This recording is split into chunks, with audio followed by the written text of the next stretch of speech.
Hello Blizzard fans, this is FalconPaladin coming to you with yet another daily Blizzard upload. This is a game between Kess and Walnut on Echo the Ladder Edition.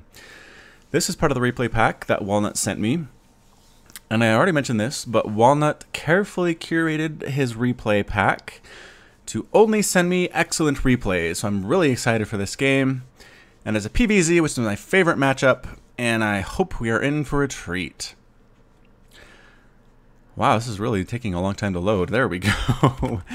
I usually time that pretty well, but not this time. Alright, let's get that music up then, actually. Boop. In the bottom right of Echo, the Ladder Edition, we have the red Zerg player. It is Kess. And in the top left of Echo, the Ladder Edition, we have the blue Protoss player, our friend and comrade. It is Walnut. Before we get started here, I did want to mention that, let's see, I talked about doing a podcast in my last game. That was pretty fun. In that podcast, we discussed a game that Daedalus played on stream on Twitch a couple of years ago where he was doing StarCraft 2. It was a TVP game, and he actually fell asleep during the game 2 or 3 times, if not more than that, on stream. So he has a camera pointed at him, and actually ended up winning anyway with a Marine SCV all-in. It was insane. I'm going to go ahead and link that, I think, in the little I section and the cards up here in the top right of this cast. So go ahead and check that out. It's super funny. He's listening to like this death metal, and his head just keeps drooping out of sight of the camera over and over. Anyway, it is super great, and I encourage you to check it out. Click on that once you're done here, and you'll have an excellent laugh. Alright, it looks like we're going to go ahead and get an Adept out here early against the Zerg player. That is, again, what we like to see in PvZ. The answer to that for Zergs is a lot of Lings to surround the Adepts and kill them. So, Psionic Transfer for this dude. Actually, doing it again. Let's slow down just a little bit. Trying to catch this drone as best he can, and he does get the drone kill using Psionic Transfer twice. And gets the kill. I believe they 2-shot drones because they are light. 23 and 40. Yep. It's enough to 2-shot a drone, and he's very happy with his kill and heads on home. I thought he'd be able to go out there and harass a little bit more. There are 4 Lings here. I'm not sure if 4 Lings... Okay, just kidding, there's a lot more. But again, I'm not sure if 4 Lings is enough to actually kill an Adept on their own. Probably depends on the micro. Depends on how well Sonic Transfer is used by the Protoss player. But either way, Walnut just kind of patrolling with his Mothership Core, getting that second base up. Not really doing too much harassment with this Adept. Just really happy with the wall off here. The Adept with that +1 armor, as well as the 90 hit points and 90 shields, making them super tanky. Really good early game. I had a commenter in an earlier video kind of lament the fact that you're not seeing as many Zealots in early game for Protoss, just because Adepts seem to replace them so well. You can get them out almost as fast as Zealots. And in most cases, it is definitely fast enough. And because they're tanky, they're ranged, they do extra damage to light. They're just so much better than Zealots in most situations, especially before the Zealots get charged. So, anyway, interesting stuff. Why the heck were you on APM? I apologize for that. Oracle coming out now. Gonna do some Oracle Harass, double Oracle Harass, getting speed right now for the Zerg player. And the Zealots are coming out. It looks, oh my goodness. DN, there we go. Names are up, production is up. We are good to go.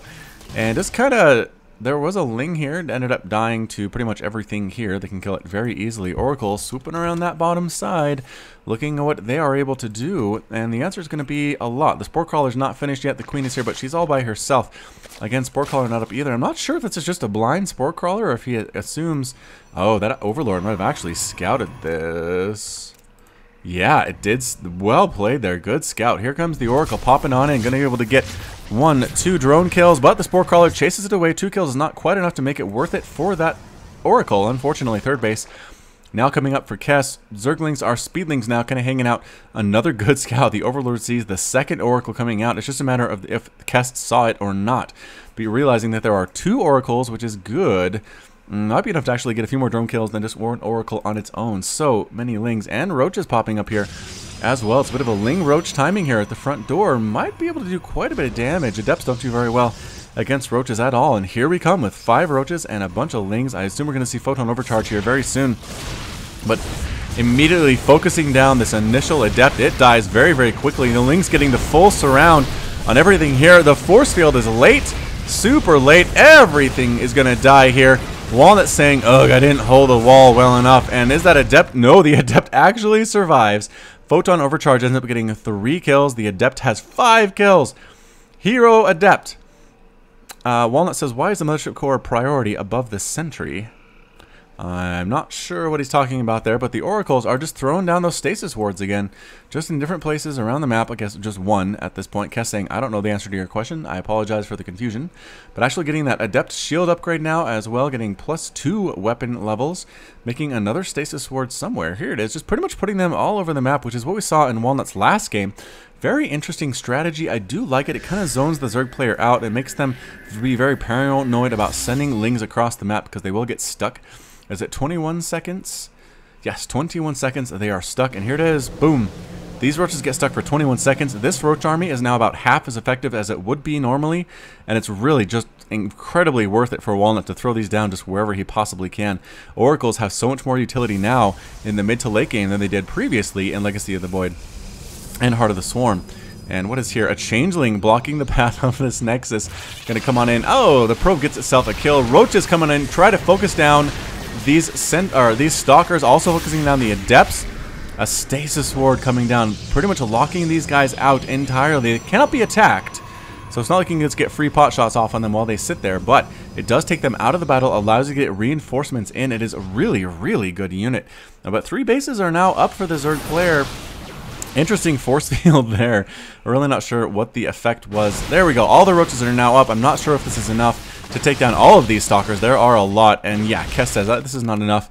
I'm going to head on home. The lings popping on up. Do they? Oh, they almost get inside the range of that stasis ward, but not quite. Not quite there. So many lings. That is the correct choice here for the number of stalkers here.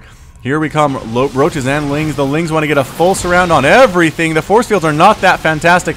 Lings and roaches destroying every single stalker here. The sentry in the middle is safe for the time being, but for how long? Nobody knows. Nope, and everything gets cleaned up. All the adepts get surrounded as well. Roaches, lings, laying waste to this third base. What is the answer going to be? It's going to be oracles. I guess they're going to try to get in. This cannon is finished, but does go down as well. This pylons are getting attacked. Oracle up to 4 and 8 kills.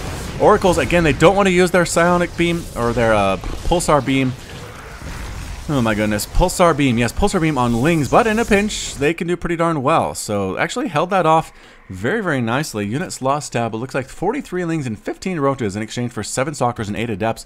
That is probably as cost effective as you're going to want to see as the Protoss player. But again, that's what the race is all about, being cost effective with your units. Lurkers morphing now. There we go. Lurkers coming up from Kess. That is the right answer as well, doing damage to everything here. Everything Protoss has is armored, so that means that this plus to armored, which is plus 10 damage to armored with the range of 9, is just so much more effective than you'll see against non-armored units. So here we go. Let's go there, and yep.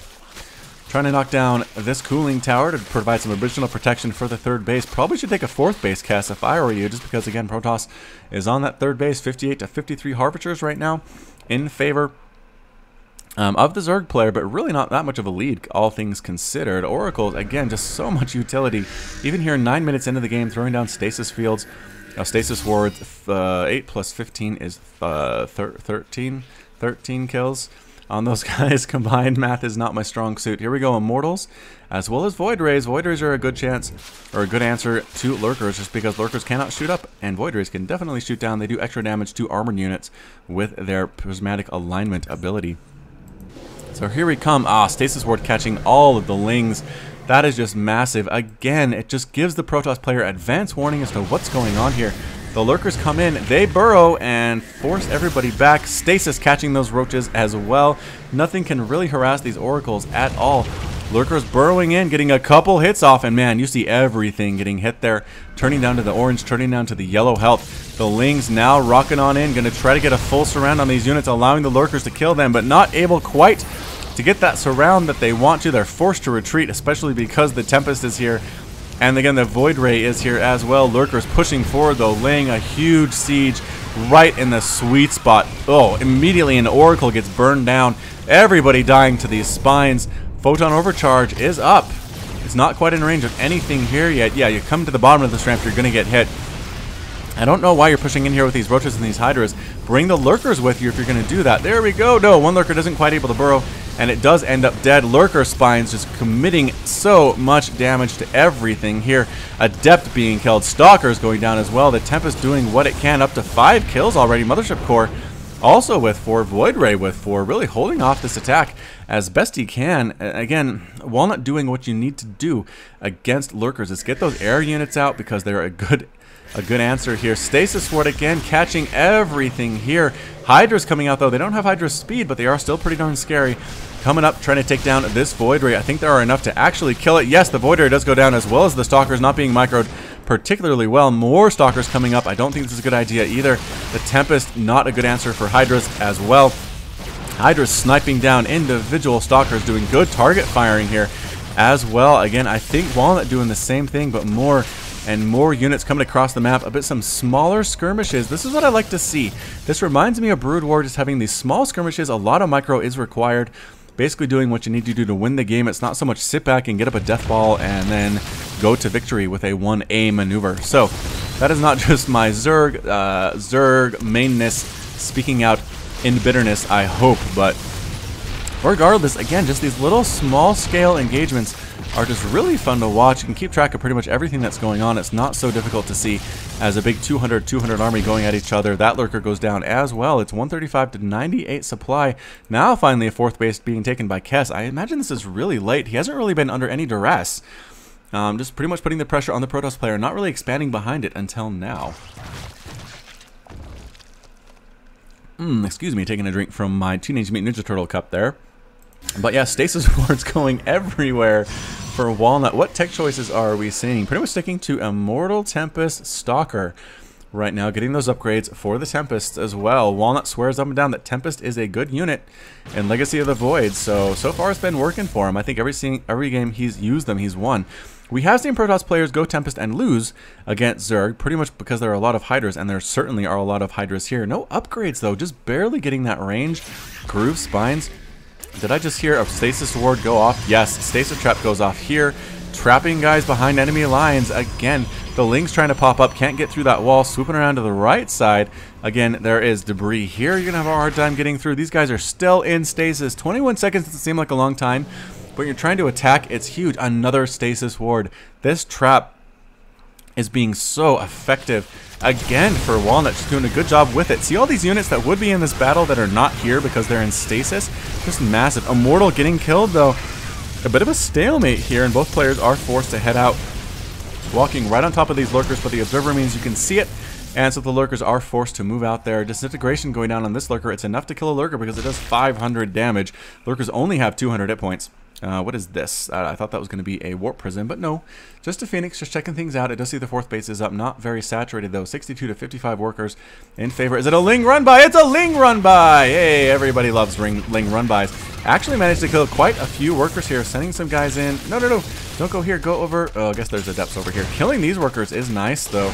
Warping in a bunch of adepts to deal with this. And actually didn't lose as many workers as I thought. Only 4 total probes have died in this game so far, so good defended here by Walnut. Warping in adepts might even be more effective than warping in zealots. Again, their range, they basically 2-shot Lings from a distance, whereas upgraded zealots do 2-shot Lings, but you have to get up in close, which makes them a little bit less effective. The Tempest count never gets too high for Walnut. He doesn't go like just mass Tempest, because it's not very good. But just a few Tempests just to deal that damage to the units that it can. Corruptors are here, though.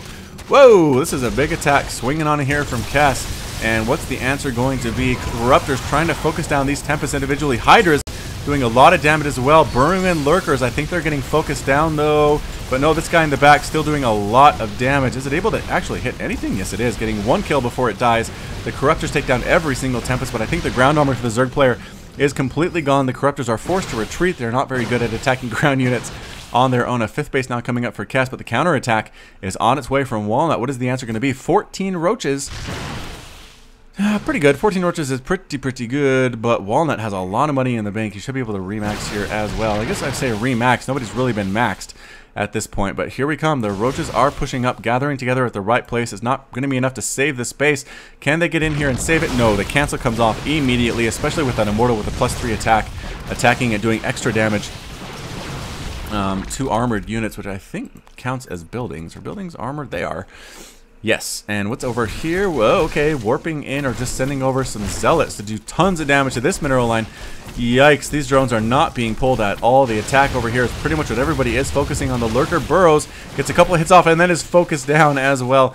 Lings and roaches and lurkers able to hold this off, but again, look at all the damage these zealots are doing. 16 workers have died for Kess at this point. Small group of stalkers get caught out of position, and they die. The rest of the army comes up to reinforce, but just jumping right on top of everything. Whoa, Archon's coming up from the top side as well, tearing through everything, and Kess calls the GG. Walnut is victorious.